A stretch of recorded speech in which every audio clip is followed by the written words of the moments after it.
Tes proches ne sont pas tes clients.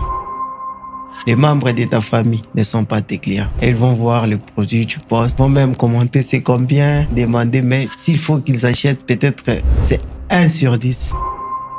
Donc tu te lances un défi dont tu dois débattre toi-même. Parlons de ta personnalité. Oui. Beaucoup de gens se posent des questions sur John. Oui. En particulier sur ta particularité au niveau de l'œil. Est-ce que tu peux nous raconter l'histoire? Mon histoire, elle est particulière. En même temps, elle est spéciale. Ça fait 4 ans qu'il vous habille parce que c'est un habilleur de luxe, c'est un styliste, c'est un créateur du style. Il a le sang congolais en lui. Ça fait plus de 3 ans qu'il vous habille, qu'il vous démontre ses styles au travers ses réseaux sociaux. Aujourd'hui, on le reçoit pour parler de la mode, pour parler de son parcours, de sa carrière et découvrir tellement de choses surprenantes sur sa vie. Vous le connaissez sous le nom de MC John, le bluffeur de Louchi, que j'ai le grand plaisir de recevoir dans le plateau d'Afro Talk. Alors, je commence par quoi? J'appelle comment? MC John ou j'appelle le bluffeur de Louchi? Qu'est-ce qui est mieux? Je préfère John le bluffeur Kaloubi. de Louchi. Le bluffeur, là, c'est temporaire, c'est pour un temps. C'est pour pas un quand temps. nous serons qui encore. Non, mais nous, on Voilà. préfère le bluffeur de Louchi. Nous, on aime le bluffeur de Louchi. D'accord. Alors, John, bienvenue chez Afro Talk. Merci beaucoup, monsieur Mardoché. Comment tu vas? Ouais, je vais bien, je vais bien. Je te sens très sapé, hein. Comme d'habitude, ça, c'est ton domaine, hein. C'est Je ma passion. C'est ta passion. Oui. J'ai envie de... Est-ce que tu peux nous présenter ton outfit du jour? En tant qu'un habilleur comme toi, on aimerait comprendre un peu tout ce que tu as porté là. Le nom? Et explique-nous un peu les noms, Et d'où ça, ça c'est vient, le style. l'ensemble Nevia. Nivea, La montre, c'est Daniel Washington. Daniel La Washington, chemise, c'est Gaspero. Caspiro. Les chaussures, c'est Weston. Est-ce qu'on voit bien cette chaussure aussi voir la caméra? Est-ce qu'on voit bien? Bon, on va rajouter l'image de la chaussure. On doit D'accord. voir cette chaussure. Elle est très belle, cette chaussure. Merci beaucoup. Ok. Alors, dites-moi, vous êtes entré dans la mode en quelle année, précisément? J'ai commencé l'habillement, donc, à vendre les habits. Auparavant, je n'étais pas vraiment un habilleur et tout. J'ai vendu, question de trouver quelque chose et tout. Ok. C'était depuis 2022. Ok. 2022. J'ai vendu, j'étais vraiment dans le relax et tout, les jeans. Et puis, un temps, je me suis dit, pourquoi pas donner le meilleur de moi-même, faire ce que je connais vraiment. Mhm. Et c'est ainsi que je me suis lancé maintenant dans l'habillement classique. Ok. Oui. Donc, au début, c'était quelque chose juste pour... un Ouais, gagne-pain. voilà, on passe la commande de quelque chose, un polo, un pantalon jean, tu vois. Donc, au début, c'était pas une passion. Ouais, c'était pas vraiment une passion. Vu que j'étais encore étudiant, dans mes débuts, je me disais que non, l'argent que je vais trouver, ça va m'aider avec les transports et tout. Voilà. Ok. Oui. Et à quel moment tu t'es décidé de... Après mes études. Après Quand les j'ai études. compris que non, en RDC, il faut pas vraiment attendre. Donc, comme un demandeur d'emploi, voilà. Mhm. Il faut aussi être créateur d'emploi. Ok. C'est pourquoi je me suis lancé maintenant dans l'habillement. Donc, c'est là que tu t'es décidé de commencer à vendre d'une manière professionnelle, maintenant, si on peut dire. Et ça, on est en quelle année? En quelle année tu prends cette décision? C'était en fin 2024. Ok. Oui, Fin 2024, tu décides de te lancer dans les classiques. dans le classique. Comment étaient les débuts? Est-ce que c'était plus facile? Est-ce Ouais, que les c'est gens pas facile facilement- vraiment. Mes débuts, je ne peux pas dire que tout était rose. Voilà. Quand tu veux vraiment avoir quelque chose, il faut s'attendre toujours à des épines. C'était pas facile. D'abord, trouver des clients, surtout des personnes qui vont te faire confiance. Au début, c'était vraiment difficile. Mais pour le moment, on s'adapte. Pour le moment, tu es le bluffeur des Louchi. En quelque sorte. Alors, nous, on te découvre sur les réseaux en 2026. Début 2026, fin Ok. 2025. On te Ouais. découvre sur les réseaux. Depuis tous ces temps, où tu étais et comment J'étais est-ce que tu toujours faisais tes ventes? sur les réseaux. Hein. À l'époque, je faisais que des challenges, des chansons et tout. Moi-même, je me disais que non, après un temps, je vais maintenant me lancer dans l'habillement. Je voulais d'abord avoir donc un maximum de communauté, de personnes qui vont me suivre. Voilà. Mhm. Voilà. Quand j'ai su que maintenant, là, j'ai plus de 400 000 abonnés, je me lance maintenant avec les habits. Donc, c'est quelque chose que tu as développé avec le temps. Avec le temps, voilà. Ce n'est pas quelque chose que tu détiens de papa, des mamans, Non. d'un oncle, d'une Personne. tante. D'ailleurs, quand tu as commencé le domaine de l'habillement, OK? d'abord dans ta famille, là où tu vivais, ou les Oui. parents, les oncles, les tantes, là où tu vivais. Ok. Comment cela a été conçu? Voilà. C'est que Perçu. Comment ça a été je ne perçu? peux pas rejeter la famille et tout. La famille m'a aidé, m'a amené à l'école et tout. C'est ça vraiment une grande base. Maintenant, la création de ce que je suis, je peux me dire que c'est moi-même. Faut pas attendre peut-être d'aller chercher l'emploi quelque part. Je me suis dit pourquoi pas moi-même d'en faire. Voilà, c'était comme ça. Tu finis les études dans quel domaine?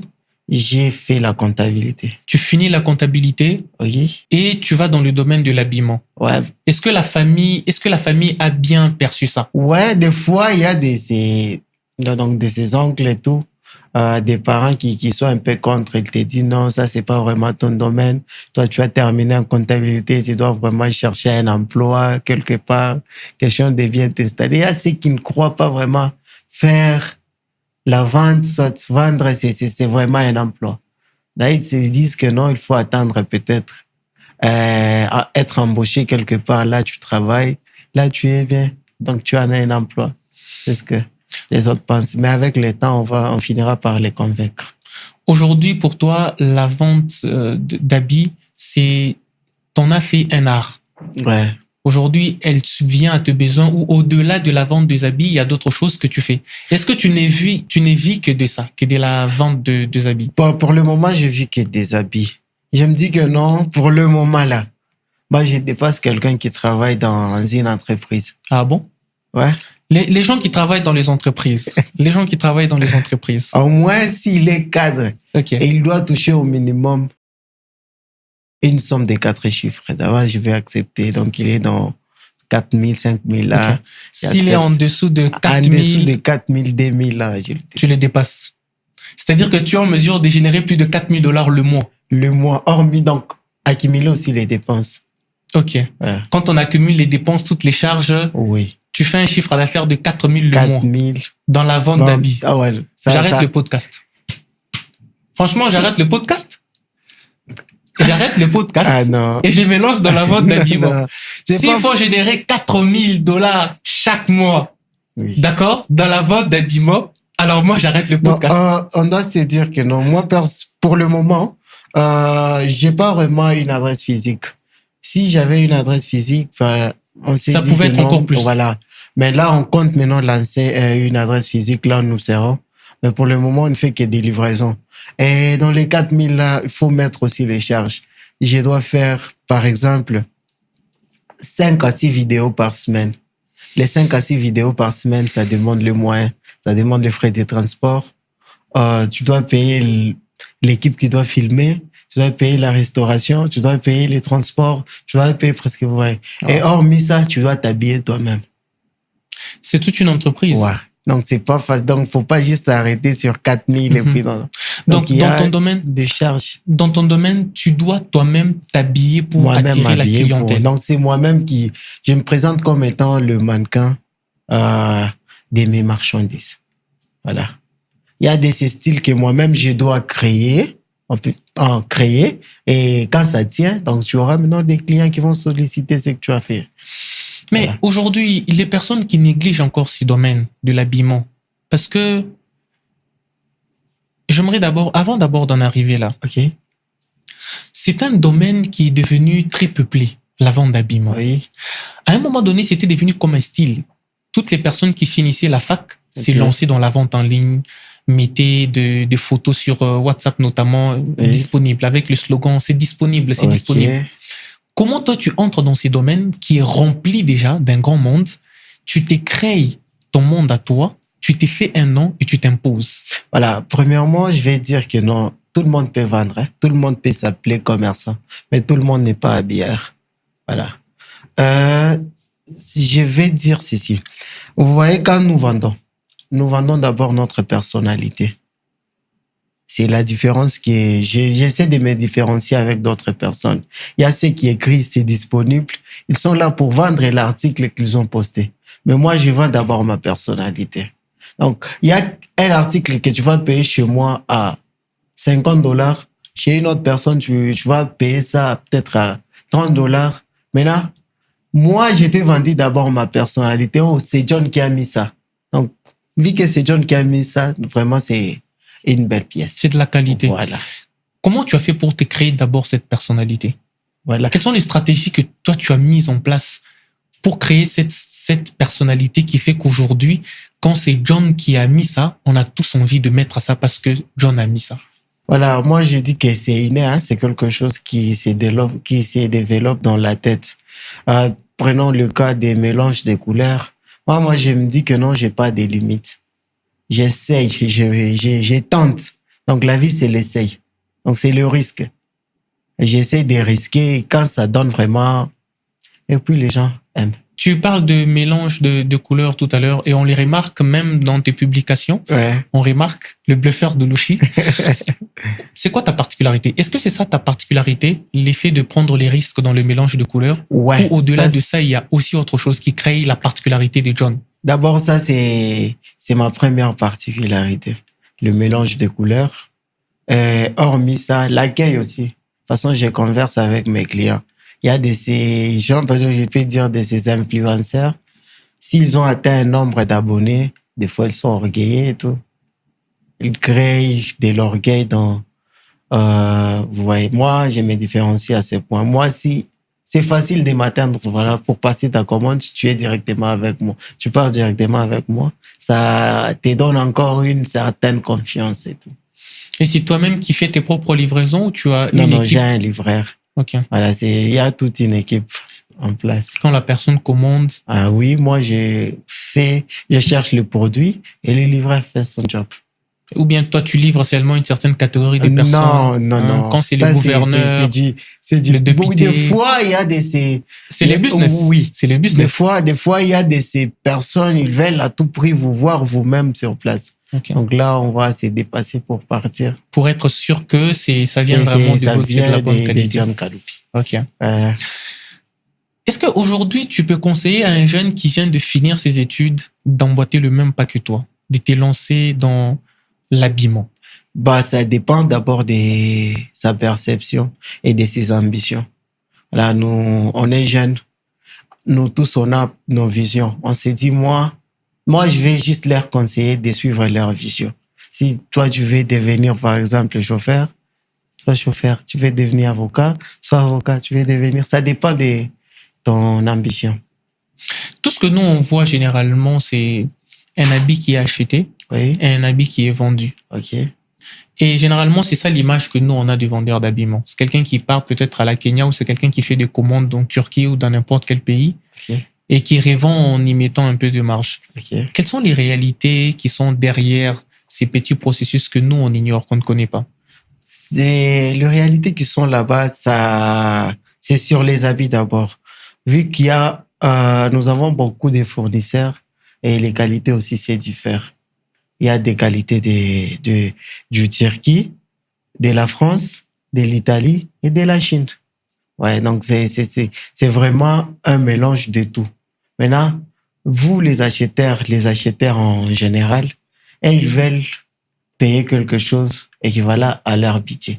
Donc, maintenant, le vendeur, c'est son rôle de proposer à l'acheteur. Moi, j'ai $50, je veux une veste de $50. L'acheteur, lui, va chercher une veste de $50. Vous voyez?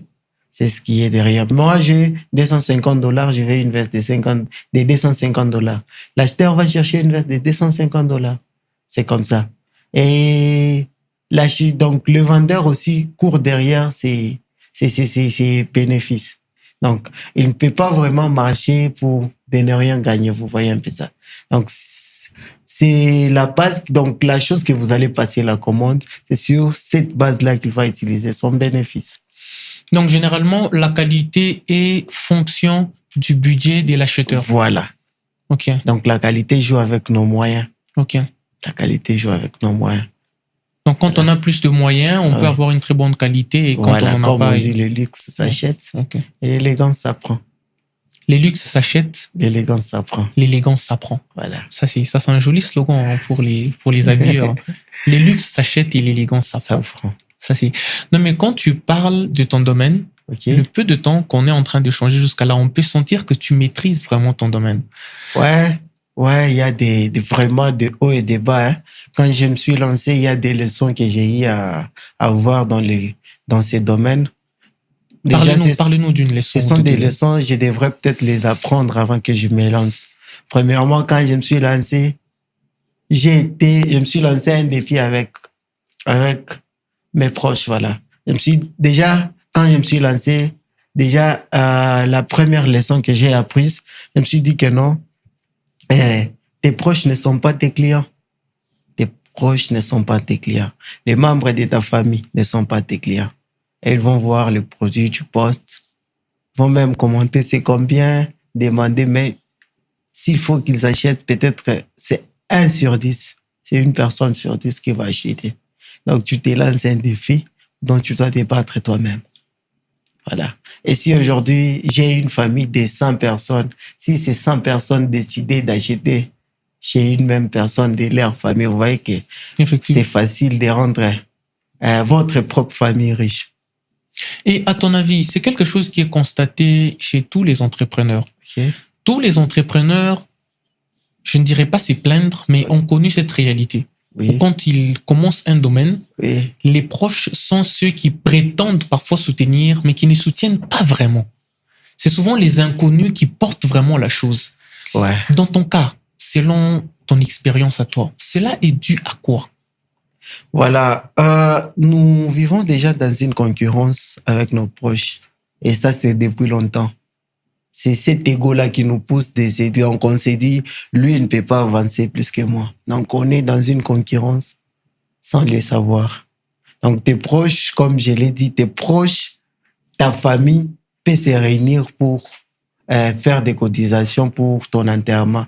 Mais elle ne peut jamais se réunir pour te pousser vraiment à atteindre tes objectifs, tes rêves. Ça, jamais. Voilà, ils vont tous trouver des excuses. Ça, c'est logique. Ça, c'est fort. Et c'est quand même déplorable en même temps. Ah, on ne faut que s'y porter. Donc, s'il faut vraiment exceller dans ton domaine, toi-même, tu dois te mettre. Je dois dire que c'est moi-même. C'est moi qui dois aller au-delà. C'est moi-même qui va vraiment se pousser. Et est-ce que pour toi, ça a été un choc au début de voir que tu as lancé un business, tu comptais sur l'oncle, tu comptais sur les cousins, la cousine, tu comptais sur les amis, mais de voir qu'à un moment donné, toutes ces personnes étaient là, mais sans être là. Vraiment, ça a été un choc pour toi? Ça m'a pas vraiment dérangé, vu que j'avais déjà appris cela.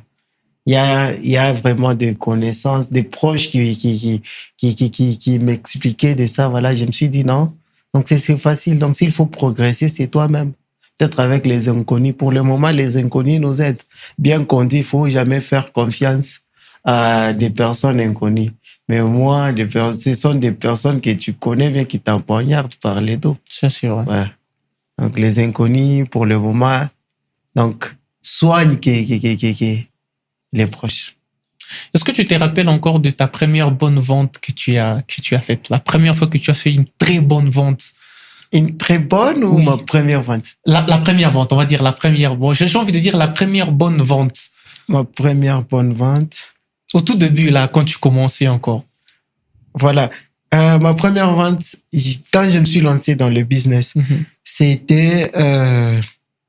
donc, j'étais d'abord un président d'un groupe de jeunes, des danseurs et tout. Okay. Alors, il y avait une dame, elle cherchait où payer ses habits pour ses cavaliers. Voilà. Alors, moi-même, je me suis dit, non, pourquoi pas prendre ces marchés-là? J'essaie d'aller chercher les habits et quand j'ai pris le marché, je sais, ça paye. Hein. Mettre un peu de bénéfice. Voilà. Non, je dois vraiment... C'est à ce moment que tu t'es rendu compte, il y a l'argent dedans. C'était comme ça. Oui. En tout cas. Et tu as pris les goûts et c'est là que tu t'es dit... au début, c'était rose. Hein? Quand j'ai fait des pertes, je me suis dit, non, je dois abandonner. Mais je me suis dit que c'est comme ça. Chaque domaine a au moins ses inconvénients. C'était quoi l'histoire de votre première perte? Racontez-nous comment ça s'était passé. Quelle erreur aviez-vous commise? J'étais en LD. Voilà. Il y avait... Dans l'époque, là, il y avait des baskets, donc des chaussures qui étaient vraiment au top. Alors, je me suis dit, pourquoi pas commander aussi? Je commande, j'essaie d'écouler ici, voir ce que ça va donner. J'ai passé ma commande en Chine. Hein. J'ai passé ma commande en Chine. C'était quelque chose de $950. Je devrais avoir 9 paires. S'il faut le revendre, c'est...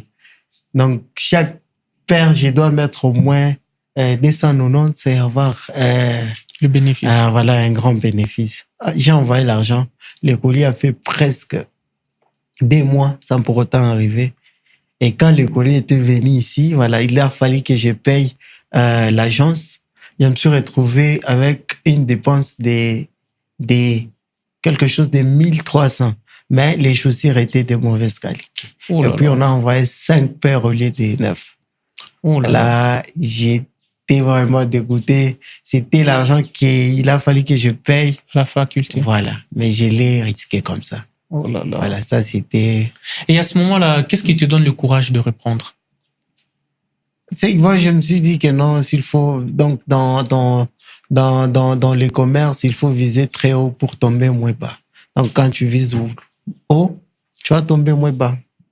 Donc, je me suis dit non, je dois encore reprendre. Vu que c'est comme ça, tu dois répondre. Voilà, même la réussite, c'est un échec qui a mal tourné. Voilà, c'est comme ça. Est-ce que dans ce que tu fais, tu as l'impression que l'État congolais t'aide ou te facilite la tâche d'une certaine manière en tant qu'entrepreneur dans ton domaine? Je sais que tu n'as pas encore d'adresse physique, OK. donc on ne parlera pas forcément d'impôts ou de tout ce qui est lié dans ce sens-là. Mais est-ce que tu as l'impression que l'État congolais te facilite quand même la tâche? Peut-être en ce qui concerne le transfert, la réception de colis. Est-ce que tu as cette impression? Pour le moment, il y a quelqu'un qui fait pour moi les transferts de colis et tout.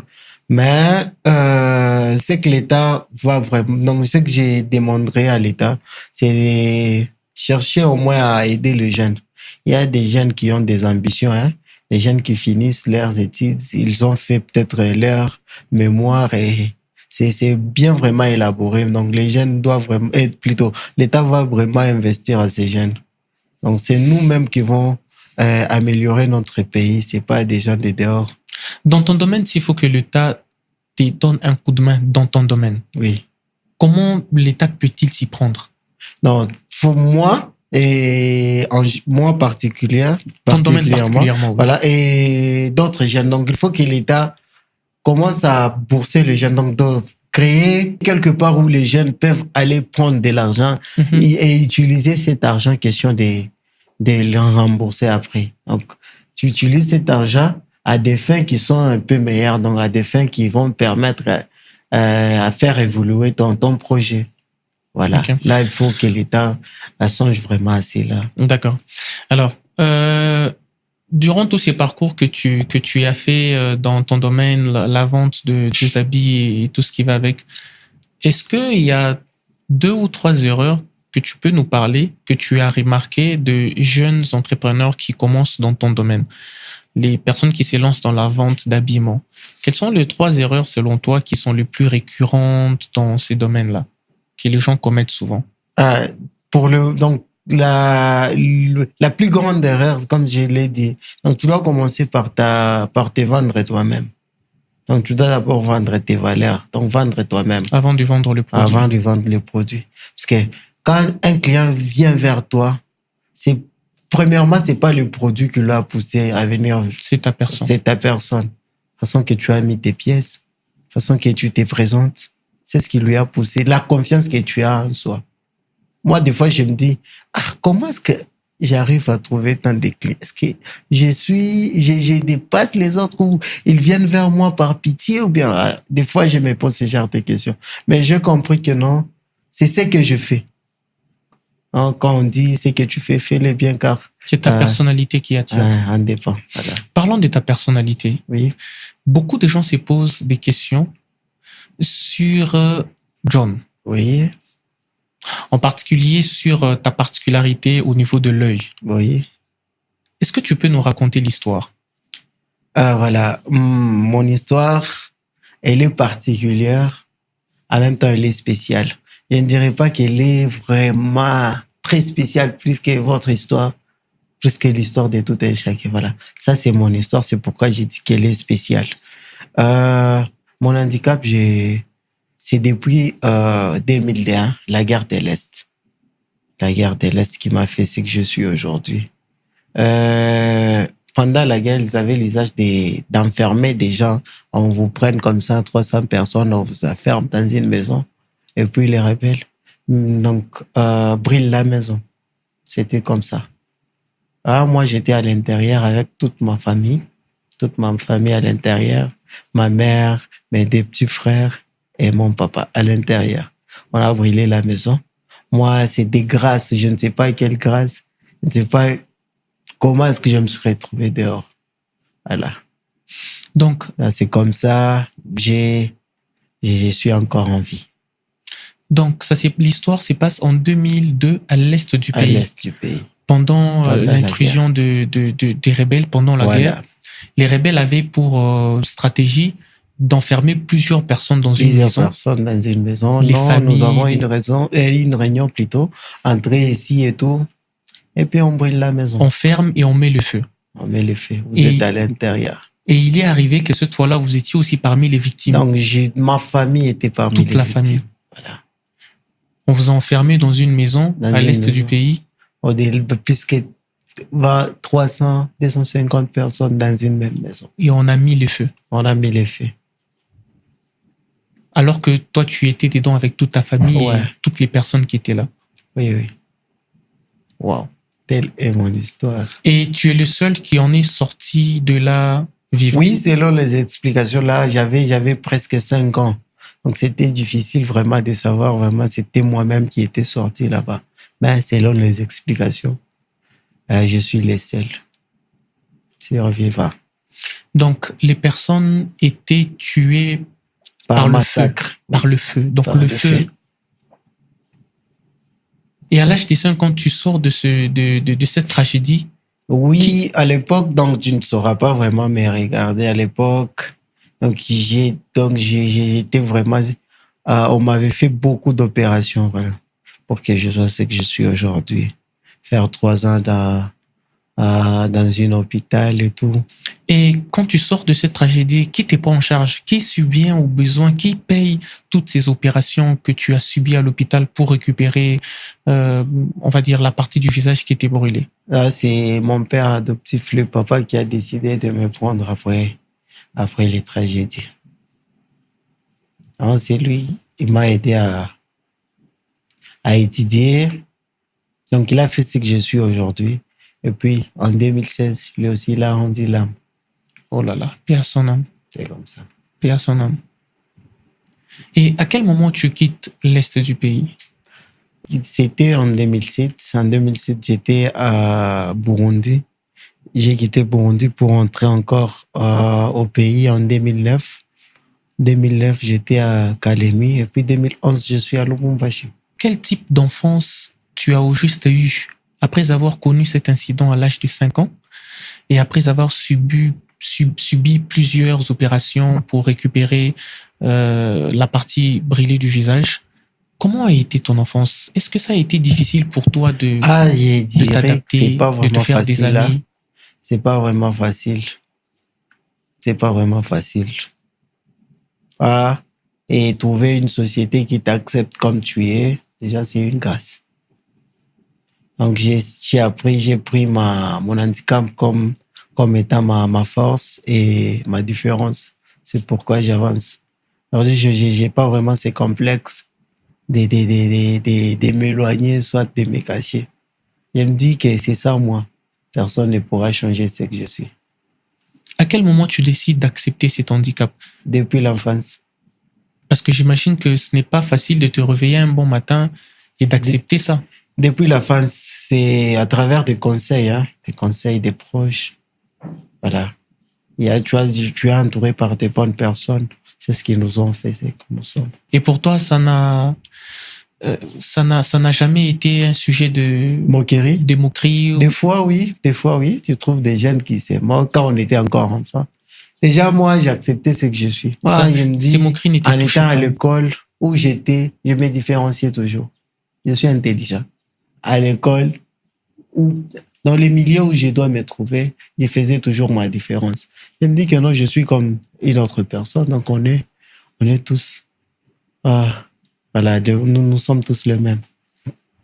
C'était comme ça. Donc, ça, c'est pas vraiment un complexe pour moi. Et donc, tu vois d'un seul œil. Ouais, je vois. Ok. Comme tout jeune, à Ok. l'adolescence, on a tous rêvé de l'amour. On a tous rêvé de petites relations. Comme tout jeune. Ce que je ne conseille d'ailleurs pas. Franchement, faut attendre le mariage. Comment ça a été cette époque pour toi? Ouais, déjà, quand j'étais dans la jeunesse, j'étais comme une personne, comme tout le monde. Déjà, comme tout le monde. J'avais, je ne sais pas comment est-ce que j'avais une assurance particulière et tout. Voilà. C'était comme ça. Et aujourd'hui, je suis légitimement fiancé. Légitimement fiancé. Ouais. Ah non, mais félicitations. Merci. Ça fait du même. Tu portes une alliance? Oui, ça, je le mets. Raison de sécurité. Raison de sécurité. Pour pas qu'on te dérange Ah, trop non, par nos jeunes sœurs sur Internet. Ah, non, Hein. non. Faut savoir que le bluffeur de Luchi est très bien occupé. Oui. Et je vois que madame t'accompagne dans ce que tu Oui, fais. oui, dans mon domaine. Je vois, qu'est-ce qu'elle représente pour toi? Ouais, c'est une force. Cette dame-là, elle est une force. C'est une dame courageuse. Vraiment. C'est quelqu'un à féliciter. Est-ce que ça a été pour elle, je veux dire, comment s'est passée la courtise? Est-ce que ça a été quelque chose de simple avec elle? Ouais, Ou donc tu t'es déjà, rendu compte quand qu'au j'étais- début, Oui, elle s'est posé aussi de elle questions? me considérait comme toute autre Ok. personne, voilà. Mais c'est parce que tu es une personne normale. Ouais, c'est C'est ça, c'est Oui, tout à fait normal. oui. Des fois, il y avait des complications avec la famille et tout. Et puis, on Avec a sa géré. famille. La belle famille On qui a se posait des géré. questions. Là, ça va. Là, on s'est tuto avec le beau. Non, mais écoutez, quelqu'un qui fait plus de 4 000 $ le mois, qu'est-ce que tu fais hein? Le beau-père a besoin de savoir que sa fille est dans des très bonnes mains. Non, déjà, avec la femme, j'étais vraiment encore très bas. C'était une dame, peut-être vous la voyez aujourd'hui, mais on sort très bas. T'es très loin. Oui. Ouais. Donc, je n'avais pas vraiment de commerce les temps-là. Quand je l'avais connu pour la première fois, j'étais encore étudiant. Donc, c'est dans des... Est-ce qu'elle a contribué aussi dans cet homme que tu es devenu aujourd'hui? Est-ce que sa particularité dans le chemin de ton succès? Oui, elle fait tout. Elle fait tout. C'est une grande dame. Qu'est-ce que tu lui dirais si aujourd'hui, si je sais qu'elle va suivre ces podcasts, passe-lui un message. Regarde cette caméra, passe-lui un message. Quelque chose qu'elle n'était jamais entendu lui dire de vive voix. Passe-lui un message là. Regarde, la caméra est juste là. Est-ce qu'elle a quelque chose elle sait quelque chose que je ne lui ai jamais dit? Passe-lui un Je message. pense qu'elle sait tout. Elle sait tout. J'ai même quoi dire, elle sait tout. Dis-lui quelque chose. Elle sait tout. Ah là, tu joues au timide. Hein? Ah, elle sait tout. Elle sait tout. Hein? Elle sait tout. Non mais John, ton histoire, elle est bouleversante. Ouais. Elle est inspirante. Elle est en même temps motivante. Parce qu'aujourd'hui, on a beaucoup de jeunes qui ne trouvent que des raisons Oui. pour ne pas se donner le moyen de vivre leurs rêves, pour ne pas se donner le moyen d'aller au bout de leurs objectifs, pour ne pas se donner le moyen d'oser quelque chose. Beaucoup de raisons.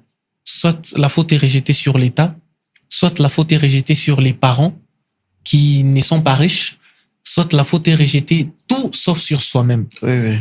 Mais quand on voit ton histoire, tu es issu d'un amour, en fait. C'est-à-dire que après ces génocides ratés, pour toi, tu es sorti de ces feux, plus de 300 personnes qui brûlaient dans cette maison. Tu es sorti de là avec des blessures. Quelqu'un a accepté de te porter, de te prendre, de t'aimer, de faire de toi son enfant, de te donner de l'amour, de t'accompagner dans tes études, dans ton éducation. Et aujourd'hui, paix à son âme, paix à l'âme de cette personne.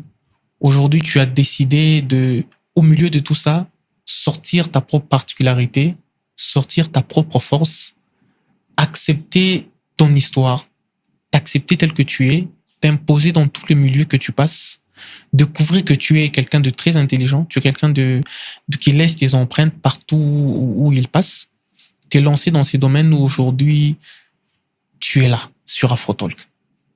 Parce que si tu es là sur Afrotalk, c'est que ton histoire a été repérée par Afrotalk. Aujourd'hui, quand je t'entends parler, moi j'ai beaucoup d'admiration et surtout beaucoup de respect. Merci. Parce que tu viens de tellement loin pour être là où tu es aujourd'hui. Et ça mérite vraiment le respect des hommes. Et est-ce que tu peux dire un mot à tous ces jeunes qui aujourd'hui se mettent toujours dans la tête que l'État doit faire, papa doit faire, quelqu'un doit faire, ces personnes qui se créent toujours un blocage mental qui les empêche d'oser, d'aller plus loin. Qu'est-ce que tu peux leur dire? Quel message fort tu peux envoyer à toutes ces personnes? Voilà, c'est que je pourrais dire à ces jeunes que non. Donc, il faut juste oser. Il faut juste oser. Personne ne fera ce que tu penses dans ta tête. Personne ne va matérialiser ça si c'est pas toi-même. Et s'il faut vraiment réaliser ça, il faut commencer par sortir de ta zone de confort et matérialiser ça. C'est toi-même. Donc, tout dépend de la personne. Aujourd'hui, si je prends une décision de me peindre, ça va de moi-même. Ça vient de moi-même plutôt. Tout comme tu as pris cette décision aussi, prends aussi la décision de te relever et de commencer une nouvelle vie. C'est comme ça. De la même manière qu'on peut prendre une décision de vouloir se donner la mort. Voilà, c'est de la même manière qu'on peut prendre aussi une décision de vouloir se donner une bonne vie. Non, mais ça, c'est fort. Tout est question des décisions. Des décisions. Ça, c'est fort. Le bluffeur de Louchi. Toujours. C'était un grand plaisir d'avoir eu cet échange avec toi.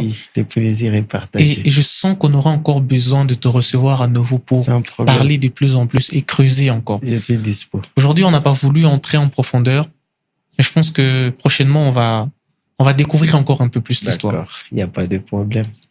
Alors, on va finir par un petit moment que j'aime bien, de 3 petites questions, d'accord? Okay. Aujourd'hui, d'une manière simple, comment tu définirais ton travail? D'une manière simple. Ouais. Le courage et l'expérience. Quel est ton principal trait de caractère? Le trait de caractère qui te caractérise le plus? Ta différence. À quelle différence tu fais allusion? Je fais premièrement, c'est ma différence corporelle. Et ma différence, la façon que je fais mes choses. Qu'est-ce que tu admires plus chez les autres? Chez les autres? Qui, par exemple? Non, quand tu rencontres quelqu'un, quel est les traits de caractère que tu admires chez les autres? Si lui aussi accepte ses défauts comme une qualité. Une qualité, voilà. Ça, Okay. il fait apprécier. Si aujourd'hui tu as la possibilité d'améliorer un défaut sur toi, dans ta manière de faire, dans ton entreprise, ça serait quoi? Mais non, même. Ouais, si aujourd'hui tu as la possibilité d'améliorer un défaut sur toi, un défaut dans ta manière de faire, dans ta manière de vendre, ça serait quoi? La rapidité et l'excellence. Okay. On doit vraiment améliorer ça. Tu te rends compte que certaines livraisons sont lentes? Sont lentes, voilà. J'y réponds des fois difficilement et tout. Ok. Ça. Et c'est dû à quoi, les moyens? Le temps, voilà. Le temps, tu es là, tu dois gérer peut-être 50 clients, les gens qui vont demander les prix 50. Tu vas pas vraiment leur satisfaire donc à un même niveau, voilà. Dans ce domaine de l'habillement, qui t'inspire? Quel est ton modèle? Moi, je m'inspire à chaque personne qui fait quelque chose de très bon, je m'inspire. Qu'il soit moins suivi que moi ou plus suivi que moi. Mais est-ce que tu as un modèle, une figure d'impact, par exemple, Papa Wemba, King Esther Menea, que ce soit en Europe, Maître Gims, Fally Ipupa, quelqu'un de stylé, un modèle, une figure qui t'inspire souvent? Peut-être même le prophète Joël Francis Tatou, il s'habille aussi très bien, voilà. Oui. Est-ce que tu as un modèle comme ça qui t'inspire, qui te booste? Sey Royal, par exemple. C'est pas vraiment de l'orgueil, hein. Mm-hmm. Pour le moment, j'ai créé mes styles. Okay. C'est pas de l'orgueil. Je me dis, ces gens-là que vous venez de citer sont les meilleurs. Moi aussi, je vais être meilleur. Donc, je fais le tout pour être parmi la liste des meilleurs. Cette liste, elle est exhaustive. C'est une longue liste. Et tes inspirations viennent de quoi? Mes inspirations? Oui. Des fois, je ne sais pas. Hein. Je ne peux pas mentir. Des fois, j'essaie juste de prendre l'habit rouge et l'habit vert. Je les rapproche comme ça. J'ai dit non, ça va. Hein. Essayons. Et tu oses directement. Est-ce que tu peux nous donner 3 noms de stars sur le plan national, international, régional que tu connais qui s'habillent bien pour toi? Qui s'habille bien. Qui s'habille bien, selon toi. Selon moi. Selon toi. Il y a Fabrice KSF. Ok. C'est un artiste, C'est un créateur aussi de contenu. Il est trop dans les habits. Ok. Il y a Docteur quoi encore? Docteur Stal. Ok. Lui, c'est un docteur, c'est un vrai docteur qui soigne. Docteur Stal. Un docteur qui Non, soigne. c'est lui, il fait. Donc, docteur. Ah, il est docteur dans l'habillement. Voilà. Ah, ok. docteur style. Donc, quand les gens sont malades Oui, vestimentairement, lui docteur soigne. style. Ah, non, mais ça, c'est. Ici, en RDC. Bon, il y a notre légende, c'est Royal. C'est Royal. Voilà. C'est le dernier. Ah, moi, j'ai pas entendu mon nom. Non, c'est pas les derniers, mais il est parmi les trois que vous avez. Moi, j'ai pas entendu mon nom parmi les trois. Je m'attendais quand même à entendre aussi. Ouais. Mais, alors, dites-moi, je crois qu'on va finir par cette petite question. D'accord. Après tout ce que tu as vécu aujourd'hui, Oui. qu'est-ce qui est plus facile pour toi? C'est d'aimer ou d'être aimé? Après tout ce que j'ai vécu. Ouais, après tout ça, l'homme que tu es aujourd'hui, qu'est-ce qui est le plus facile pour toi? C'est d'aimer ou c'est d'être aimé? Facile d'être aimé. D'être aimé. Oui. Pourquoi? Ouais, parce que je me dis que non. Des fois, là où je suis entouré, c'est que je suis entouré par des personnes qui m'aiment. Si tel n'était pas le cas, je ne devrais vraiment pas être dans une société. Wow. Franchement, j'ai beaucoup aimé cet échange-là. Merci Le beaucoup. bluffeur de Louchi. Toujours. J'ai beaucoup aimé cet échange. Merci. Il y a cette danse-là. C'est quoi les slogans? Louchi, c'est quoi? Faites-nous les slogans. C'est quoi? Louchi. Louchi. Le Bombashi, c'est quelque chose. C'est quelque chose. Le Bombashi, c'est de l'art. C'est de l'art. Le Bombashi, c'est le quotidien. Habillons-nous bien sans tampon. Habillons-nous bien sans Et tambour. le plus important, bluffons. Bluffons. Coupez la vidéo. Coupez la vidéo. Non, mais franchement, c'est super intéressant. Non, écoute, John, nous, on te donne beaucoup de courage. Merci. On te donne beaucoup de force. Franchement, je pense que la prochaine fois que j'ai une prestation, c'est toi qui vas m'habiller. Sans problème, je suis là. D'accord? J'espère que tu vas pas me tuer avec le prix. Hein. Non, on va faire ça bien. Et je passerai et c'est toi qui vas m'habiller. Sans problème. Et je dirai aux gens que c'est MC John qui m'a habillé. Sans problème. Beaucoup de courage et Merci. à tous ceux qui ont pris le temps de suivre ces numéros. J'ai reçu pour vous MC John, les bluffeurs, pour tous ceux qui se posaient des questions sur son histoire. Aujourd'hui, on n'en a pas parlé assez. On aura le temps d'en discuter et d'aller de fond en comble. N'hésitez surtout pas de vous abonner, de laisser de commentaires, soutenez-nous, donnez-nous la force, partagez les liens, activez la cloche de notification pour ne pas manquer les prochains épisodes. Comme vous le savez, ce que vous entendez ici sur AfroTalk, vous ne l'entendrez nulle part. Alors prenez le soin de bien écouter et surtout, après tout ce que vous venez d'entendre, décidez de changer vos vies. Décidez de prendre des décisions qui changent l'orientation de votre vie. Et osez. Et bluffons. Bluffons. Bluffons. Bluffons. À la prochaine.